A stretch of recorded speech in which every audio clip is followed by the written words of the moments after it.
Let me turn this video off. Hey, how are you? Thank you so much for joining us. I already see you commenting.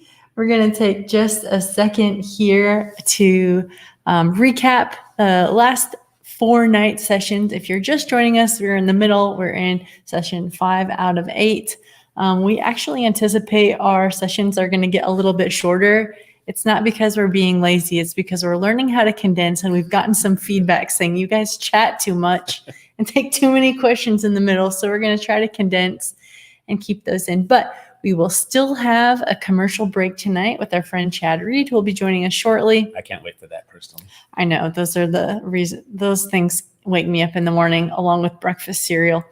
So we'll do that. And then we'll also do a few giveaways. Oops, I forgot to put the new people who subscribed into the pot. So Mark's going to do that. Hey, Delia. Hey, Andrea. I'm so glad to have you guys. Hello. Those of you who have not told me your names yet, but whoever you are, wherever you are, we're so glad that you're here. Okay. So the review, the first 4 nights we looked at the sources for the historical story of Jesus. How do we know what we know about Jesus? We talked about the main sources are within the Christian community, the Gospels in the Bible. We talked about the apocryphal writings. You can go back and watch that first one. And then we talked about writings that are from other verified historical sources, people who were governing at the time or who have been tasked with the job of writing down history. And so we love it when multiple sources or attestations come together to tell a story about who Jesus was. So that was our first night. And then we've been looking at other characteristics of Jesus, things that have made him famous and most wanted, either in a good or a negative way. Was Jesus a religious rebel? And then we're going to kind of counter that tonight with, was Jesus a political rebel, which is why it's called No Party Tricks tonight. So those were some of our first looks. I want to encourage you to go back and look through those, especially if there's a topic that piques your interest. And then looking forward to tomorrow night. Mark's going to take tonight a little bit.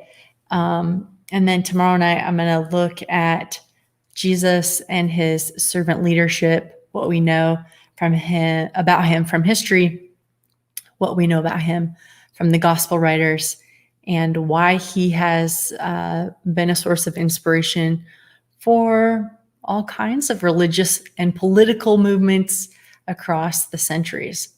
So that's kind of our schedule. We'll be finishing up on Sunday morning with our final one. So if you're just joining us, you've still got half of the program left, and we are grateful.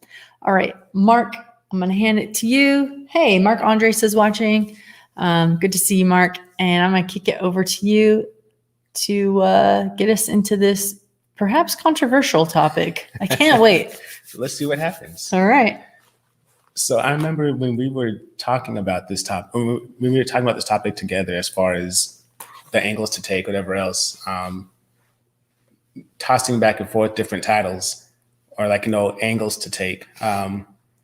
You were saying, was Jesus an anarchist? And I remember I was taken aback, like, of course not. I mean, that makes no sense. Anarchy, lawlessness, disorder. So I immediately pushed back, saying like that sounds good, but that's that good doesn't seem realistic. Right. Yeah. That doesn't seem realistic. But then you told me something. Okay. So I actually learned this from BGH, but you kind of grew up seeing like the anarchy symbol, and it's all red on black and it looks really dark and devious. But the true meaning of anarchy is, it's not necessarily to get rid of the government because we hate the government, although oftentimes we do hate the government. It's really the right for each individual to be able to self-govern, to have no external source of government. So do you want me to get into why I think this is interesting, or just kind of leave it? I don't want to give too much away. It's the only thing. Let's go back to it. All right. But if there was a way, let me just say, if there was a way that each individual could have the highest good of their country and their countrymen in mind, then anarchy would be awesome. Like, let it rule the land, because we would each be motivated for good, and it could potentially work. Has it ever happened in history?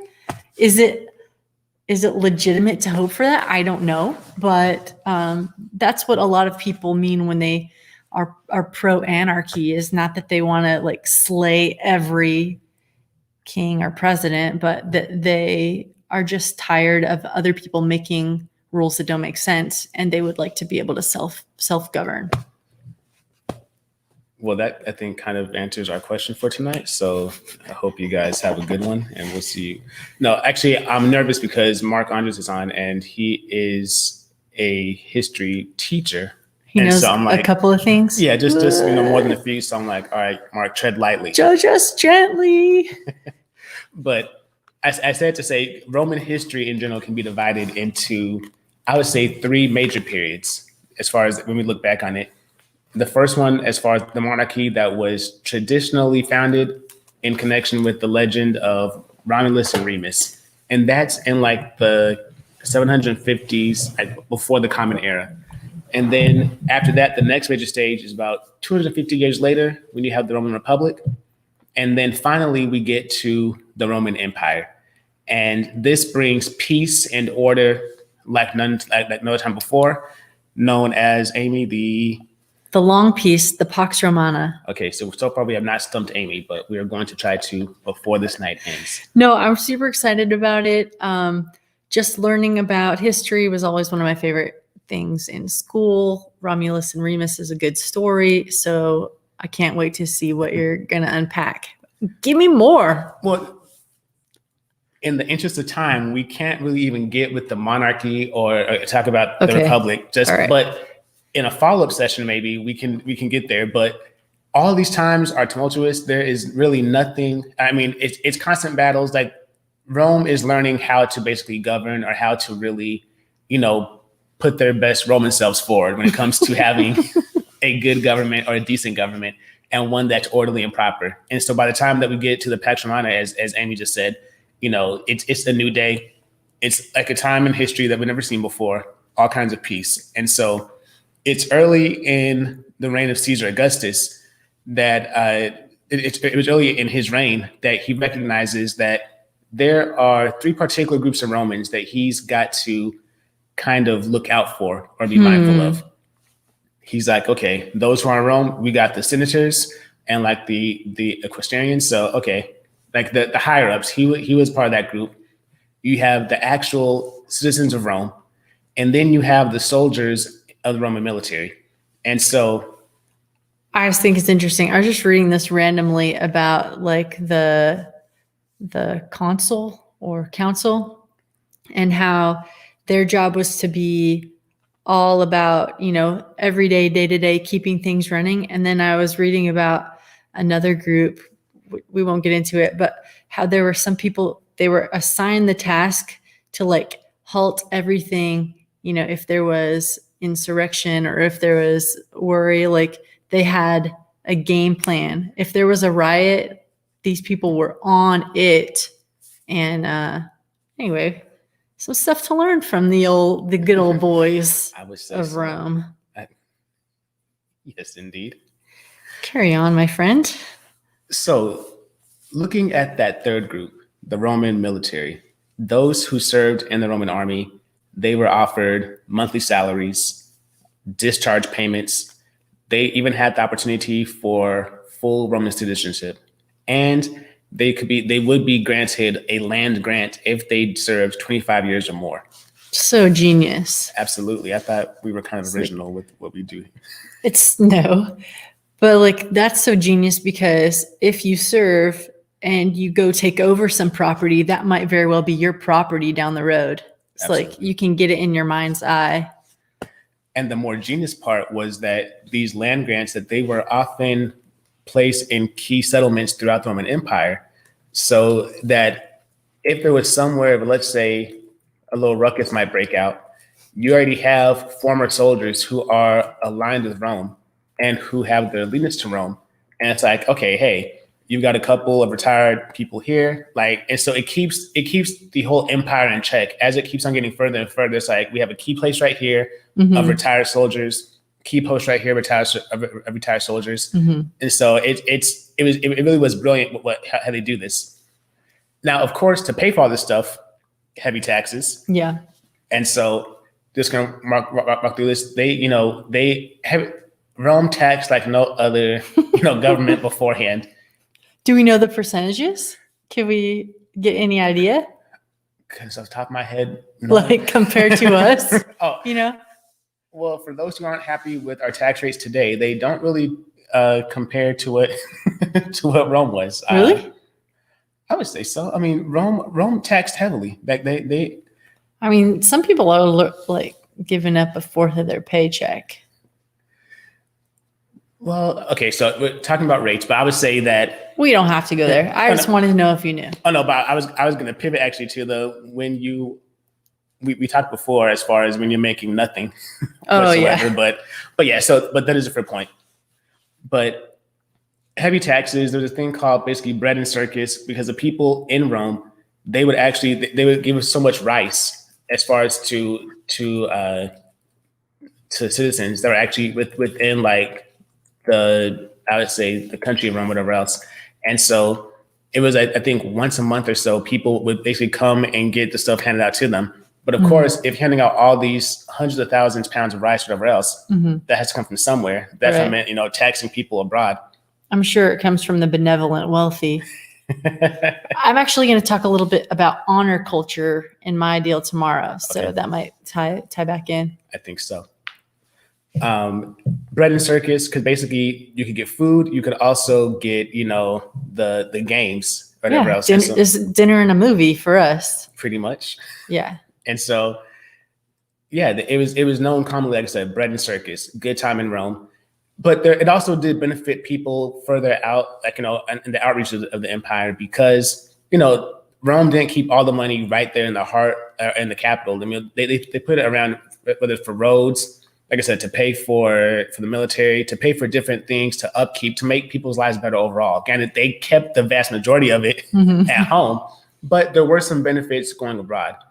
And we're just saying all the stage just to figure out the kind of world Jesus is living in. Okay. Before we sit here and talk about, okay, then, no party tricks. Okay. And is he an anarchist? So quick march through Israel's history. It's in 63 as far as BCE, that there's a lot of turmoil within Israel. And so because of that, Rome is able to invade and conquer them quite easily as far as Jerusalem. And so in order to keep control over the Galilean and Judean people, Julius Caesar and the Senate, they install Herod as king. Now, it would take... Herod the Great? Not Herod the Great. Okay. This was a one... See, I'm so nervous with Mark on here. Oh, Mark, you can chime in. Oh, yes. But anyway. But no, not Herod the Great. Not yet. I want to say that's like two other Herods, right? Or that's... I don't know. I just thought there was one other Herod. There were quite... another Caesar. Anyway, okay. There's a Herod, but not the great builder and the terrible human. Like a more decent Herod. Yes. Okay. Mark and headlights. So... I'm not going to do it. But it takes Herod 3 years to gain control of the Jews. And eventually he does so. And actually, Amie, you are right. This is the great builder. This is the Herod. Oh, it is? Actually, yeah. Okay. Because he becomes a favorite of Caesar. And because of his great building program when it comes to the temple. I'm sorry. I just really, Okay. This is actually Herod the Great. And with him being able to keep people in line, one, he's a good soldier, so he knows how to keep people in line. He's a terrible human, though. He executed like 30-something people when he came to power. Horrible human. But Rome loved him. Yeah, I mean, he got results.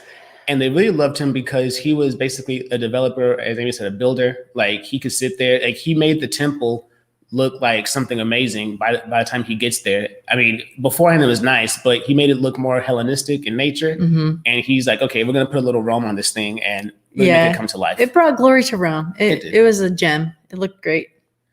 So after Herod's death in the year 4 BCE, The Romans appoint Antipas to rule, and they would eventually install Roman governors to help create more stability. Now, don't forget, we're in now like this time of great peace. We don't want anything to threaten this time. I mean, it hasn't lasted the full duration yet as far as the 200 years, but Rome has learned some things over the last 700 years as far as how to rule appropriately. And so after you have Herod the Great, it's like, hey, let's sit here and actually like keep this thing going. Let's not let somebody come in who's less capable. Like let's just sit here, and keep it at the level it is. So the Jews will respond a couple of different ways to the rule and the appointment of governors and client kings. We love them. That would be the Sadducees. You know, they're like, hey, okay, we can sit here and compromise and work with you. Yeah. And we'll be all right. You know, let us still have our lifestyle, and we can find ways to marry this thing and make it come together. Some people were like, look, we got to kind of accept this.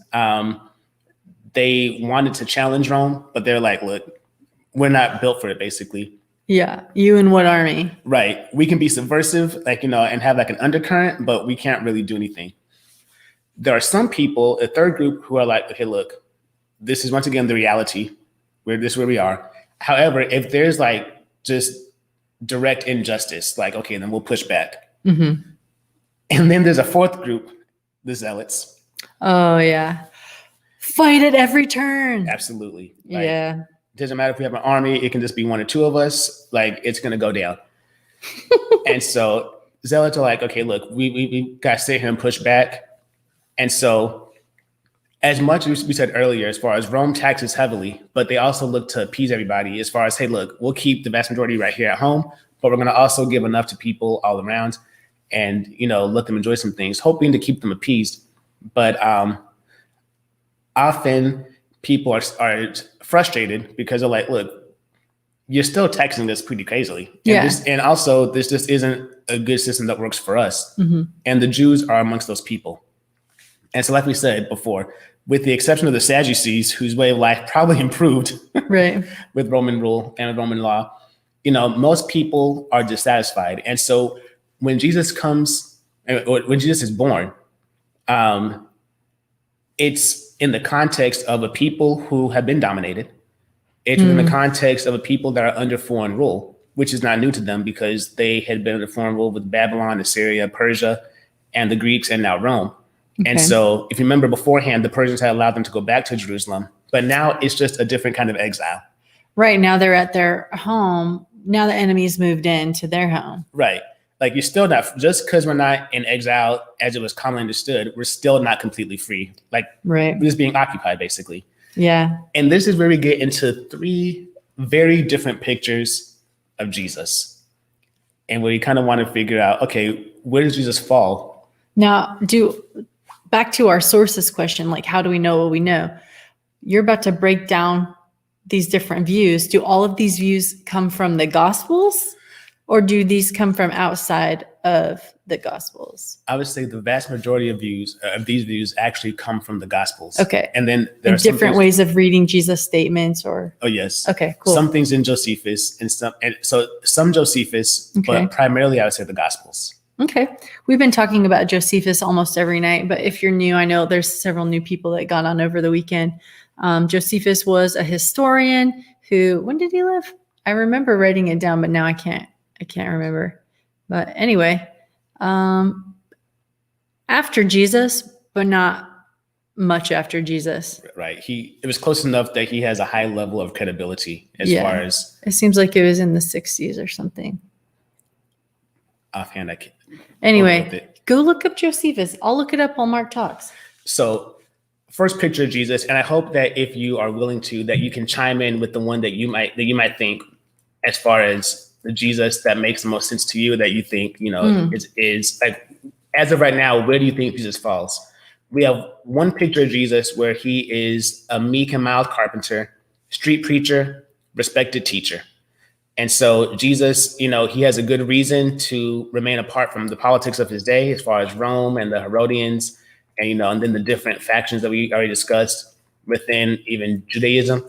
And the message he preached was about government, but a government that he would bring to earth, and it wouldn't come through any human effort. And so Jesus was about bringing, about talking about God's rule, and that would bring the world peace. One time, looking at this, meek and mild carpenter, teacher, preacher, people try to, make him king when he is out there preaching to 5,000 people, provides resources, and they try to take him by force to say, hey, you're going to be the king of us. Like, we love you, be our king. Yeah, and he's like, no, that's not what I'm here for. So if he was into politics, if he was into running for office, this doesn't seem like a very, good view, because on other occasions they tried to make him king as well. But it's like, I'm not here for that. Hard pass. So he would have had support, but like Amie said, hard pass. So we have meek and mild, carpenter, preacher, teacher. Okay. There was, as one person described him, and we'll put this in the link later on, but they described Jesus as a security risk. Oh. And so. Yeah, I can see it. Jesus draws large crowds. Yeah. The Romans don't like large crowds because, as Amie said earlier, crowds can lead to rioting. They can lead to, You don't know what kind of shanks people hiding under their robe. Yeah, we have no idea. And so. Their second robe. Insider joke. Or not an insider joke, but just you gotta read the text. But there are lots of things that people don't know. Like the Romans, they don't like the crowds. They're like, things can get a little unruly sometimes. So let's keep it moving. Mm-hmm. Nothing to see here. I don't want all this everyone gathering. There's probably not a whole lot of peaceful protest allowed. There's probably not a whole lot of peaceful protesting going on. Yeah. Like if we're protesting, if we're gonna take our hard time to go stop gathering food for the day, right? Then it's got to be a big deal, and it has to be worth our while. All right. So when Jesus is preaching, and we talked about the Sermon on the Mount, as far as when he was a religious rebel, or as far as our title with that, and you have heard, but I say. Mm-hmm. They're hearing stuff like the meek shall inherit the earth, or the first will come last and the last will come first.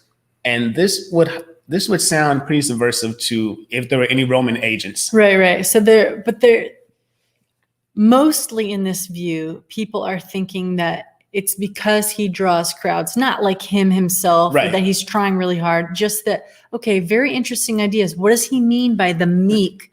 Like, is he talking to a bunch of meek people, or are the meek going to suddenly go sharpen their knives and pitchforks and come at us? Absolutely. I think you raised a good point. It's questions like, let's just keep an eye on this guy. Because some people have argued, okay, how well known was Jesus by Rome? And we'll get into that in a bit. So you have meek and mild, street preacher, teacher, carpenter. I don't want anything to do with politics or anything to do with government.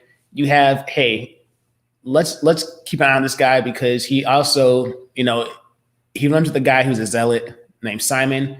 And obviously he did cause some trouble for Herod because Herod drove him away. Some Pharisees come to him saying, hey, Herod wants to kill you. And Jesus starts popping off, talking about, tell that fox, this and that. So, okay, there's a risk here, but not like, anything too crazy. Was fox like silver fox? Tell that silver fox. I don't think it was meant quite like that. All right. Well, yeah, I totally forgot that Jesus said that. Oh, that's pretty wild. I got the reminder, just, Our next view of Jesus is one that we found absolutely fascinating, that before this, I really hadn't heard anything like this. And I was like, interesting. It's basically Jesus is not a meek and mild carpenter, preacher, teacher. Jesus is not a security risk. Like, hey, let's keep some eyes on him, but give him a space. Mm-hmm. Jesus, in this view, and we're just presenting the views, is revolutionary in threat. And this is in a paper by Fernando Bermejo Rubio. It's quite interesting. To be fair, this is probably not widely held. Right? No, not at all. This is an outlier, something fun to discuss, maybe not as well defended as the others. I would say not at all defended. But hey, some guy took a stand and we want you to know about it. Yeah, we read it. We said it's interesting enough to at least present it and you can make your own conclusion. We know where we stand. But it does seem like a bit of cherry picking. I think it is brilliant I disagree with it, but I do think it's brilliant as far as what he did. But he's like, look, Jesus was crucified. So the fact that already, that's reserved for criminals and common people. So we know he's a criminal. Jesus had the title King of the Jews. And so that points that he at least thought of himself as a king or as God's viceroy. They sent Jesus, they sent to Jesus, a heavily armed party that's in the book or the work of John. And it was done at night. You see that in Mark, and in secret, almost like, okay, a no-knock warrant. We're going to sit here, like we got to sneak up on this guy because he's dangerous. Okay. Jesus, and this is where it's like, okay, he's starting to go a little off the rails. But I'm like, look, he did the work. Jesus ensured that his disciples were armed. Okay, yeah. And that's in, it just seems like one little mention. Right. Like I said, this is really like that. Okay, let me pick this part, stuff out of context. But like I said, it's wrong, but I'm like, he found it. Yeah. Okay. I see what you're saying. He did his homework. And so that's in Luke chapter 22. Jesus is like, look, buy some swords. Like if you don't have a sword, then sell your cloak and go get one. I think that's actually an argument the other way. Like they were not heavily armed before this one mission, this one thing coming up. So anyway, and there's even debate as far as what Jesus meant by grab a sword. Right. But he was always being provocative. And they're probably like, really? And he might have been like, nah, I'm talking about something else. But we don't have record of that. But we do have record that Jesus said, often you guys are too dull to understand what I'm really talking about. So we'll just maybe later you'll get it. Ouch. It says that all four. So that's going against what my topic tomorrow is about Jesus' tender leadership. Oh my, scratch that from the record, please. No, it's good. All four gospels, say that Jesus, that there was a heavily armed group that, and I'm sorry, resistance that was offered when Jesus comes to be arrested. As far as, hey, you're not going to take him without any force. I mean, without us pushing back. And this is where I would say this guy gets interesting, because before that, like I say, he just goes through a list of things.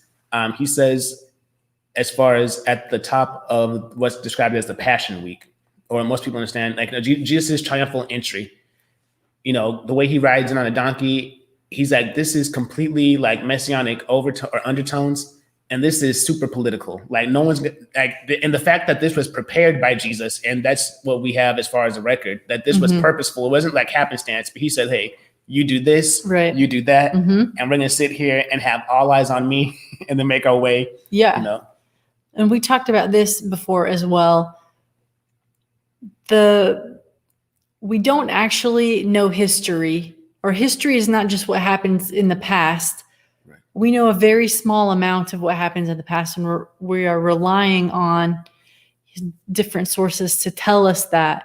So there could be any number of things that are outside of this that are true, but these are the things that we have records for. And so, somebody took the time to write down that Jesus was directing traffic on this one. Right. So, I mean, there's a little bit there. There's a little bit to that.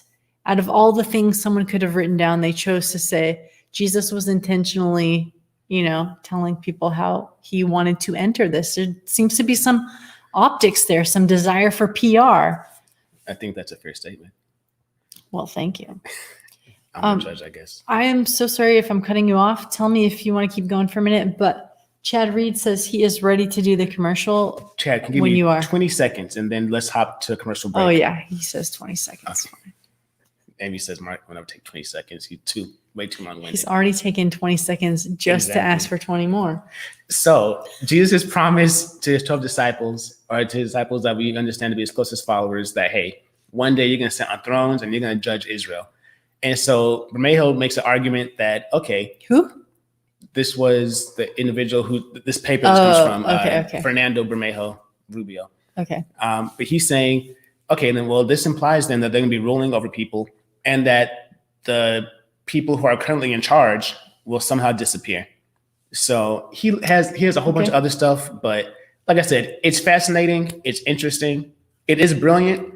And after you read it for yourself, if you so care to, we'll see. But there are a couple of other things that are in there. But we're going to cut to Chad for a commercial break to see what we can learn We're talking today? smoothies tonight, I believe. Chad, tell us about our first century sponsor today. All right. Today's video is brought to you by our friends at the Fruit Tree. You know, even though the Bible starts with a most unfortunate fruit tree story, there's no reason to be afraid of fruit trees anymore. Our friends at the Fruit Tree hold on to the promise of Romans 6:22, which assures us that now that we have been set free from sin, we will get good fruit.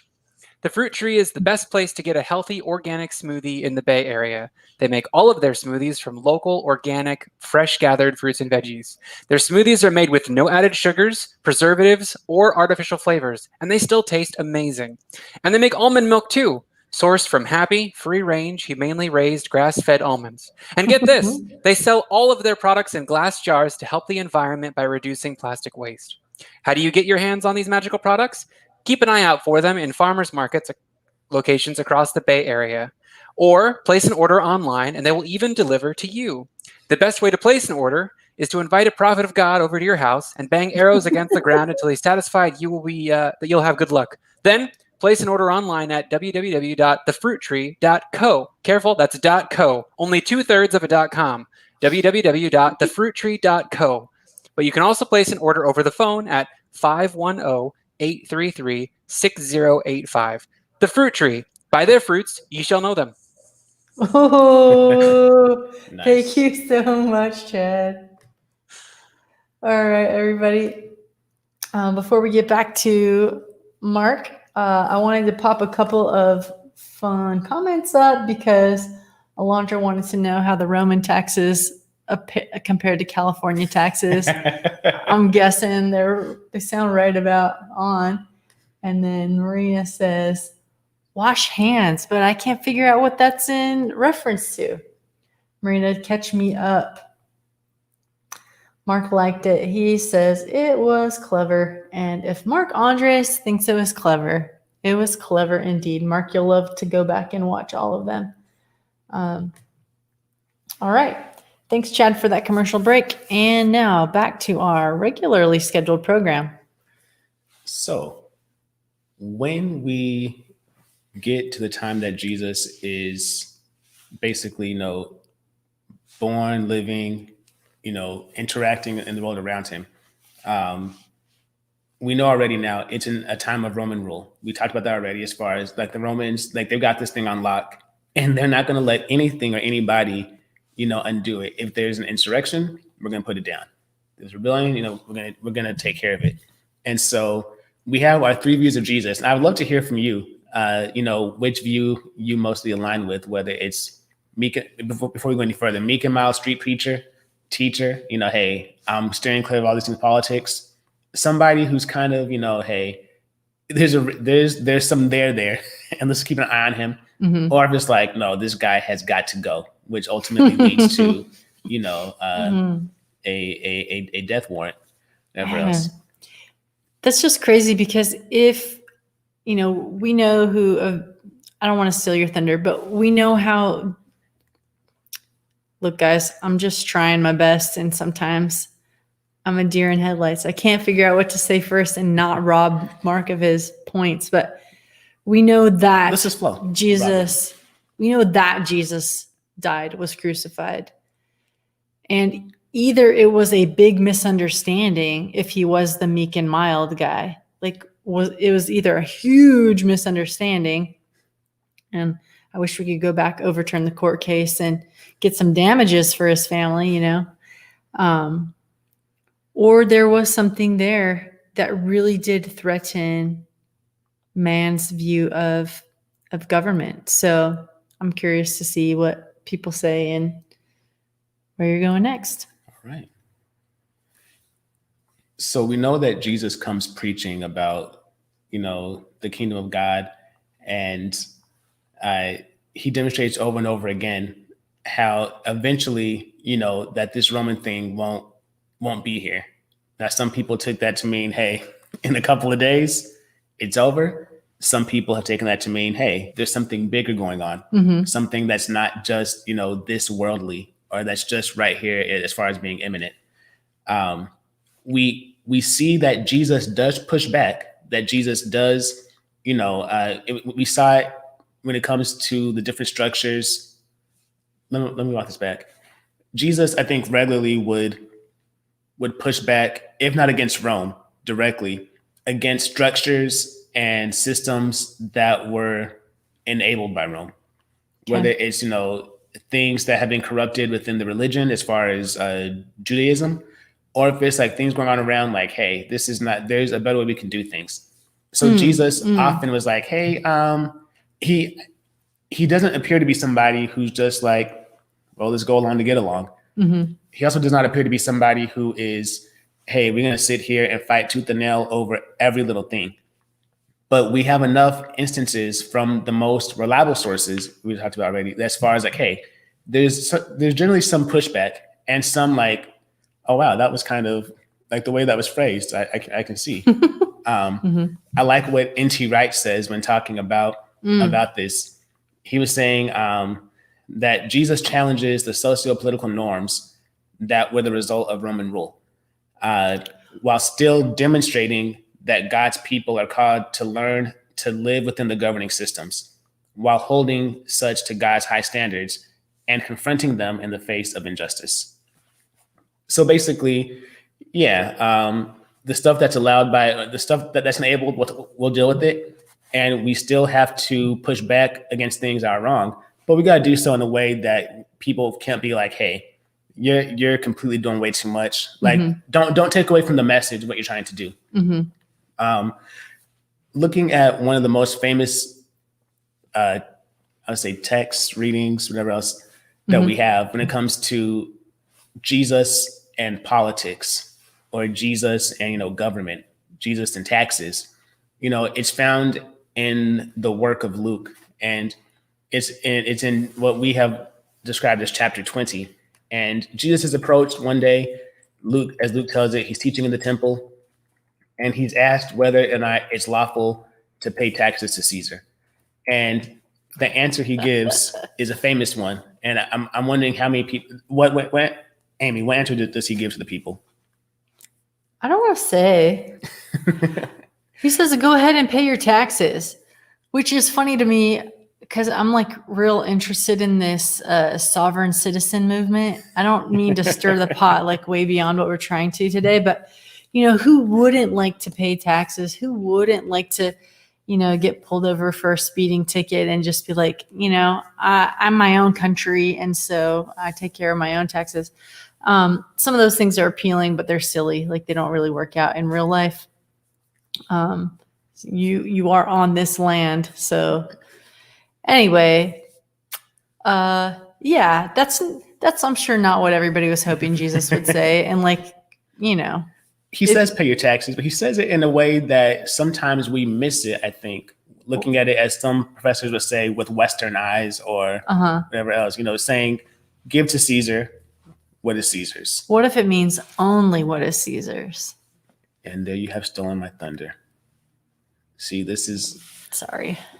No. No, really. There's nothing to apologize for. Jesus says, give to Caesar what is Caesar's. And often, like we said, with Western eyes, we look at this, we're like, okay, well, the stuff that's spiritual, because after that he says, and give to God what is God's. And sometimes we're like, okay, well, we'll sit here and the stuff that's spiritual we'll do privately, and publicly the stuff we have to do, we'll deal with it and we'll go along with it. Like our political life or other things, that's a part of what we do over here. And the stuff that we got to do in public, we'll just do it. But it was said, and we have about 7 sources, and we'll put them in the job later on, whatever else. But they're like, that kind of thinking would not have even been in a Jewish person's mind when they heard that. And they said, we've actually taken this thing like between history and with our own culture now. It's like we miss what Jesus could actually be saying or implying that might say, hey, there might be more to, Jesus pushing back a bit or Jesus being clever. Of course, this question comes as a trap because some of Jesus' haters are like, hey, let's sit here. If he says one thing, we can get him on this. If he says this thing over here, we can get him on that. And wherever he falls, he can go down basically as either a failure to the people or as a complete rebel or a complete, like trying to topple, the thing that Rome has set up. And Okay. So instead of getting trapped, he has perfect discourse and says, listen, if there is a thing that you need to do for Caesar to get on with your mission in life, go ahead and give it. absolutely. But if there's not a thing that belongs to Caesar, why don't you put that into something else? Yeah? Perfect. All right. Well, it's a new lesson for me. I never thought about it that way. It's good stuff.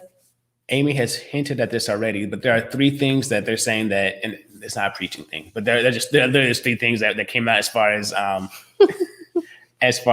what Jesus is saying here.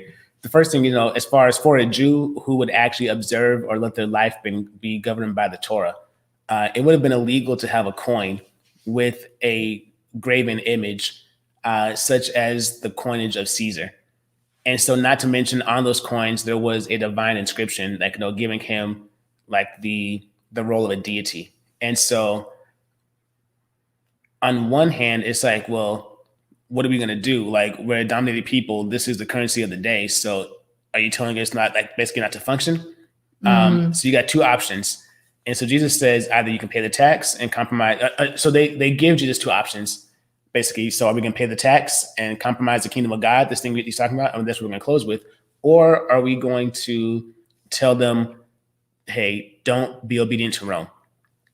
Wow. So. Okay. I didn't know that. Why would, okay. Aside, we will not actually answer this tonight, but it's blowing my mind that a Jew would be told not to use the currency of the land that was over them. Had this been going on forever, like when they were captured by Babylonians, they couldn't use that. When they were captured by whatever, they couldn't use that. They're always in this struggle. Yeah? Or is this a new law? Well, I think it's more so the having the face of somebody as far as a graven image as described, or as far as based off of how the Torah describes it. And then the fact that they are assigning somebody a deity. It just seems like I'm not worshiping GW because he's on my $1 bill. I don't know. I'm a bad Jew, clearly. Carry on. The second option would have resulted in trouble for an already, troubled people, like basically depressed people. If you deliberately disobey Rome and don't pay taxes, the military is going to come up against you. Like we said earlier, the military, they're all over the place, or retired military, to make sure that no one anywhere in the, in the province or in the empire gets out of line. So if Jesus is meek and mild, I feel like he'd be like, pay taxes. Okay. If he's not, I feel like he would have taken this opportunity to be like, absolutely not. We're not giving Caesar anything. Like we're like, no, we're going to take all of this and we're going to put it to work for us. But I like the way there's an individual by the name of Joel Green who rewords the give to Caesar what is Caesar's, give to God what is God's. And the way he rephrases it for us today with getting past all the context, he's like, look, and Amie already said it, give to Caesar what is Caesar's already. And basically he's like, look, the coin obviously bears Caesar's face or his image. So it belongs to him anyway. Therefore, give it back to him. No big deal. Like, keep on going. Amie, hit that perfectly already. But it's in Jesus' second half of the answer that things start to get a bit more subversive. Like, where it's like, okay, he might not be the guy that we're like, no, this, keep it pushing, just keep your head down and do your thing. Because somebody might say, well, what exactly are the things of God? Like anybody who, has an inquiring mind. And so for the Jew, they might say, well, according to Genesis, it says that humanity is created in God's image. And so Caesar's coins are the only kind of thing that bear his image, but God's people are in God's image. So we should be claiming allegiance to God. And that is a government that's being announced or inaugurated by Jesus. So it's kind of like, okay, well, you can have the coins, but the people are with me, and the people we're going to push back. Now that's what some people might say and try to say. And somebody, if they really want to push him, might say, well, look, the emperor himself also has God's image. Bows to God. Right. So he also belongs to God. So actually this is like, a little bit underneath it. So it's like, bing, what's this coin to me? Yeah. Like, okay, take the coin, but you can have our coins. I'm playing but we're at taking the you. high stakes table. Absolutely. I do not need your penny buy-in. Somebody's been to Vegas recently. No, I have not. Okay, I said somebody. I didn't say you. Oh, that's true. Jesus' answer would bring to the mind of his Jewish hearers that on the inscription that, as far as on their heart, it's the law of God, as opposed to the inscription on the coins that claim divinity of the emperor. And so through these first two areas, Jesus is reminding his listeners or his hearers that God's command and that God demands that those who bear God's image live in an obedient relationship. Saying that, okay, look, you can sit here, like what's inscribed on the coin, that belongs to Caesar. But what's inscribed on your heart? Like, what have you said? If you are a good Jew, if you are somebody who follows, these laws, whatever else, you know what God has written on your heart. So once again, like I said, it seems a bit more subversive. But the third area where it's like, Jesus is kind of now treading dangerously. Like if this is true, and I'm just saying this theories, Jesus could be referring to the land that they're on, saying, okay, fine, take the coin.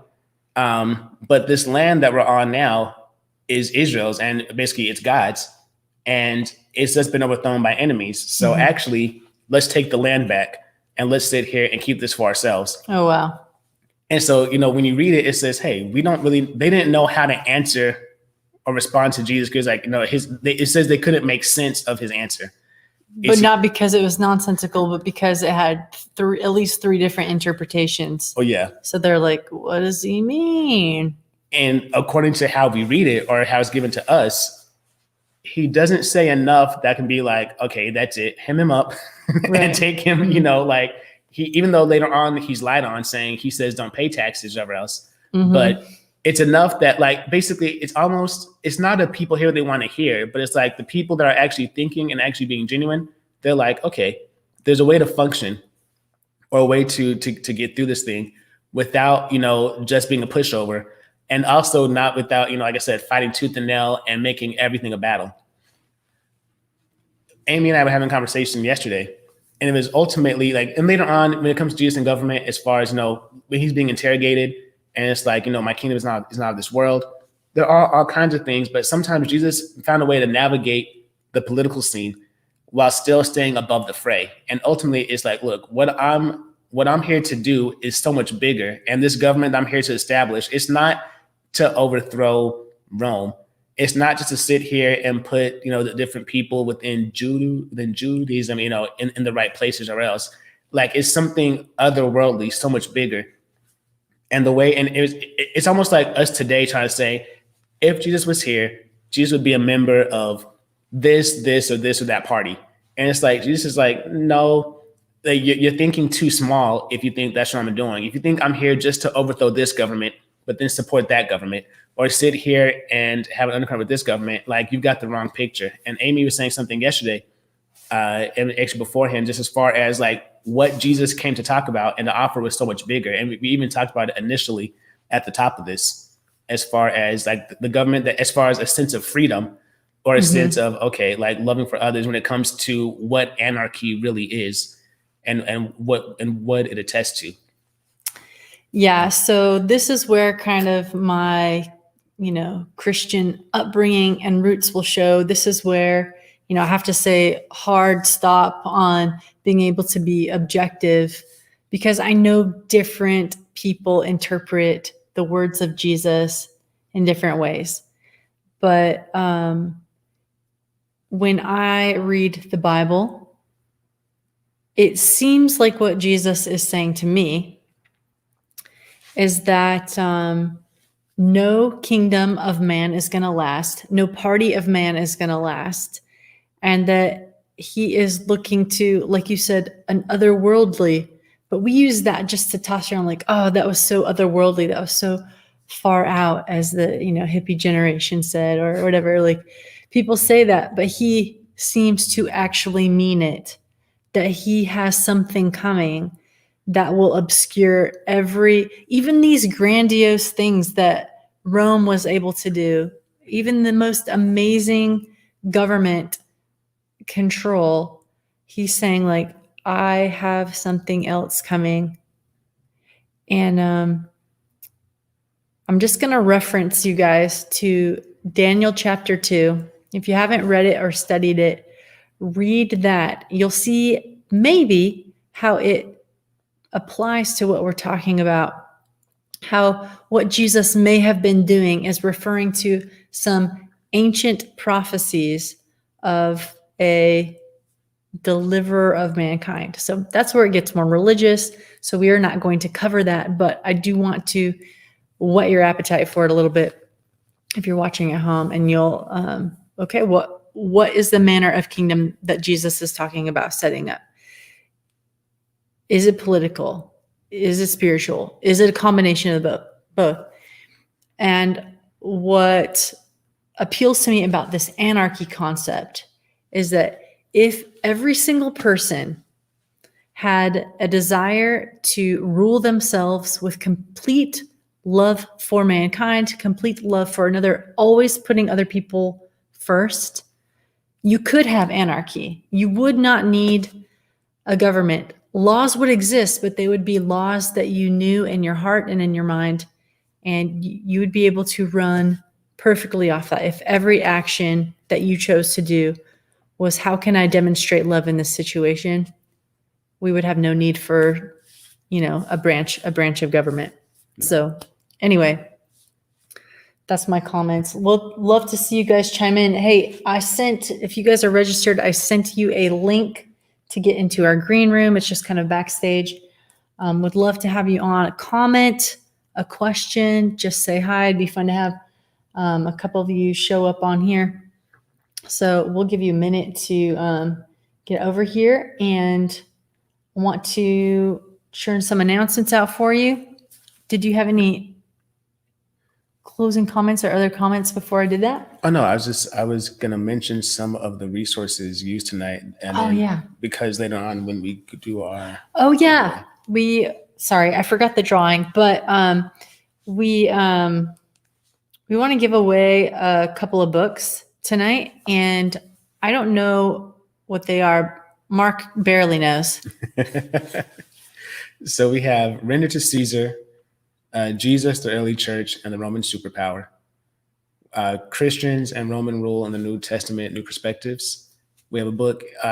These were the books that are used tonight. All of these might be given away, but if you win, as far as our drawing, you will then get one of these books. Let me clarify. We'll figure out which one's the most readable. Yeah, we just have them on a list. Jesus and the Empire, the Kingdom of God, and the New World Disorder. Ooh, that one sounds good. They titled it well. Yeah, that was just for the title, and I was like, oh, okay. Got me. Colossians Remixed, Subverting the Empire.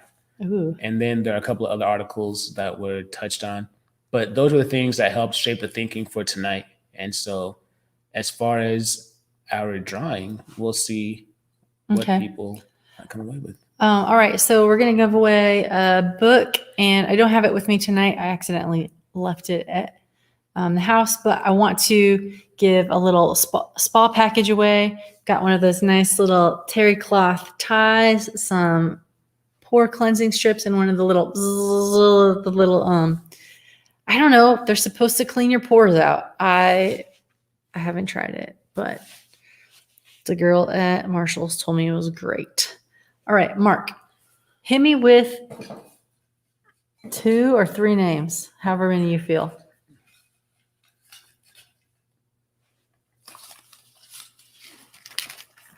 That was all right. Okay, so restlessgerm@gmail. Please email me and remind me that you won one of the books. My email address is askachristianfriend@gmail.com. That goes for the rest of these as well. Next. I kept this one in my hand. I have not put my email address in there. I was trying to, but. All right, joshec8@gmail. Josh, I know that there's someone in your life who would like that spa package. So if it's not you, I know it's somebody. So just guys, email me at askachristianfriend@gmail.com. We'll leave it there for tonight. And yes, you can register up into our very last session on the 15th and still be up for prizes and the grand prize. So Mark, we'll leave it there for tonight. I think so. All right. Join us again tomorrow night at 6:30. We'll be back and talking about Jesus' leadership, humble servant leadership. What evidence do we have of that in the scriptures? Well, the Gospels, I mean, and what evidence do we have of that from outside? So check back in with us tomorrow at 6:30. And we have at least one more commercial, and we still have a spot open. So if you have a small business that you'd like to promote, we'd love to do a funny commercial for you. You can let me know at that same email address. That's it for now. Thank you guys so much, and we will see you back tomorrow night.